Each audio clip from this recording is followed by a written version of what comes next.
Shaba, Allah sarki duniya. Da shi da Ibrahim Sani, Allah duniya ba.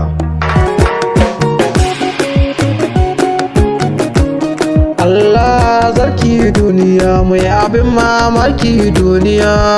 Haka nan ne maganarka. Yaudarar matan zamanin ga ta zama tamkar shan ruwa. Gaskiya kai amsha ba soyayya sai hankali. Wasu mata babu rikon amana sannan ba su da tausayi. Gane gani ko sai ka fada sun kasa ita gaba daya. Soyayya ba kallabi ce ba da zaki canza yar uwa. Ba su ganewa kwata-kwata amsha ba.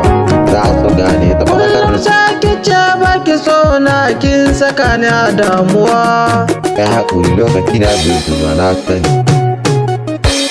Na ɗauke ki masoyiya ke kaɗai na saka a zuciya a furi na kin zama gimbiya ko maki kaso shi zambiya.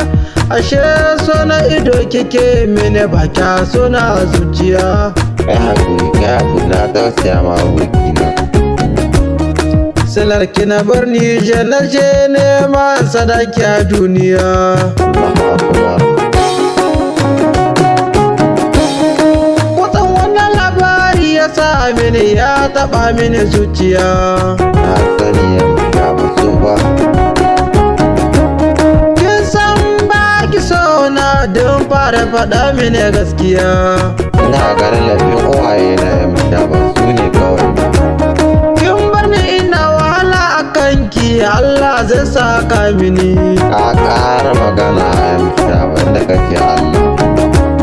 Labarin jiki ya aure wayo Allah duniya. Ya wani tausaya ma ba amma kun kowa yanzu na. Kiya da amanar so da ƙauna kin cuce ni a rayuwa. Na sarki. Allah sarki duniya mai abin mamaki duniya.